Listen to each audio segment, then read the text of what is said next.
All right, put your hands together for Bill Kilpatrick once again. Let's all for him. Yeah.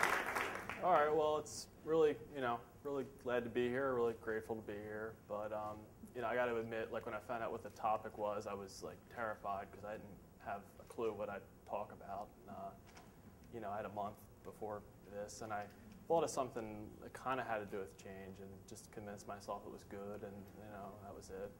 And then earlier I was driving here, and I thought of something better, and I thought, well, that's a shame. I should have thought it. And I'm thinking, well, I could just tell that story, but I didn't prepare. So that's the first, that's a change. So that's takes care of that. Okay. So yeah, this story takes place about 2 years ago. I was at a friend's house. It was sort of a casual get-together. She lived in the city in row house in South Philly near the Italian market. Really great spot if you're into bars and nightlife, but also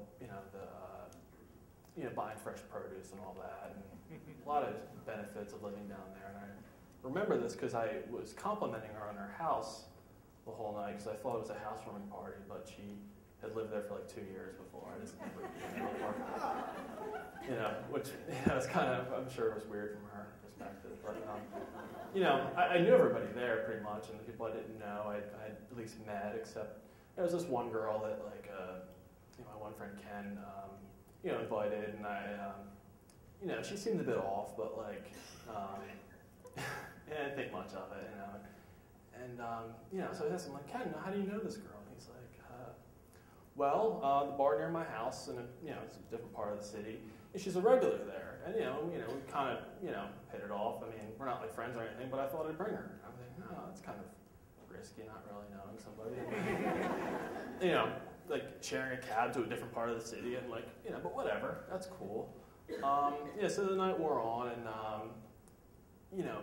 people were kind of getting ready to leave, and this girl kind of the whole time didn't think much of it, but then she kind of became unhinged, and then she was sick, and then I think she went to the bathroom to throw up, and people were like, oh yeah, let's get you some water, blah blah blah, you want to go home, we'll pay for a cab and all. And then she started to get angry. She just sort of changed from somebody that was just kind of odd to somebody that was actively angry at all of us. She accused us of taking her wallet, and just became a big problem. So everybody eventually loses their patience. It's just all right, you have to go. Just got this raving lunatic, and just kind of made her go outside. Just all right, and she was yelling at us screw all of you. You stole my wallet, and she's just just crazy, angry. And we're all just totally baffled by that. And of course our friend he apologizes, listen, I didn't know that, and it was oh, it's okay. Yeah. So we're all on the back deck. It's sort of behind the house. I mean, obviously back deck, but you can't hear really anything. It's really isolated, even though it's in a pretty busy area. And we're all just kind of continuing on, and then we hear some sirens, and I joke well, wouldn't it be funny if because we were wondering where did she go? She just she wouldn't let us get her a cab. She was just too angry to deal with. I'm thinking where did she go? So later I joke well, it would be funny if that siren had something to do with her. We're all just yeah, it'd be pretty funny. And then one buddy goes out, walks a friend out, that was leaving, and comes back 20 minutes later, and he's you remember when she left and we were all wondering what happened? Well, I found out what happened. I'm oh, what went on? He's well, I went outside, and the first thing I saw, there was this guy with a little dog, and he was holding it, and he didn't have a shirt on. And he's okay, and he said, well, and I sort of joked oh man, it's because it's the summer, it's pretty hot out, I guess, don't wear a shirt, that's cool, and the guy's shaking, he's you don't know what just happened, man, you don't know. He's well, he's saying, well, he kind of thought he knew maybe something about what happened, because this girl's got kind of kicked out of the house right then.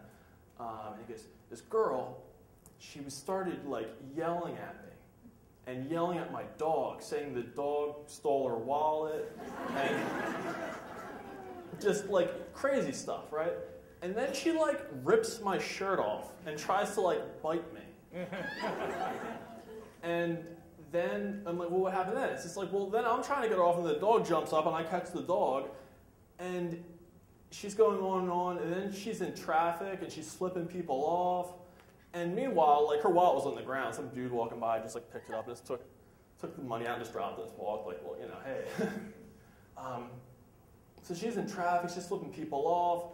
And it turns out that the sirens I heard was an ambulance that was just coming down the street like anyway. And and she's flipping that off too. And you know, the ambulance like swerves to get out of the way, and people are in traffic, and it's like, what's going on? And it's just like insanity. And he's watching all this happen. And then some car just like out of nowhere just like stops.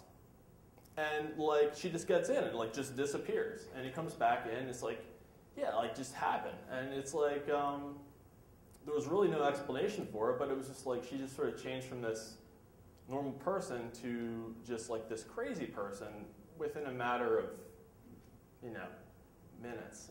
And you know, it turns out like he had some really, I don't know, like sketchy explanation because he saw her later and like she didn't even try to pass it off. There was no explanation, but that's pretty much what happened. And yeah, it's pretty crazy. So anyway, thank you.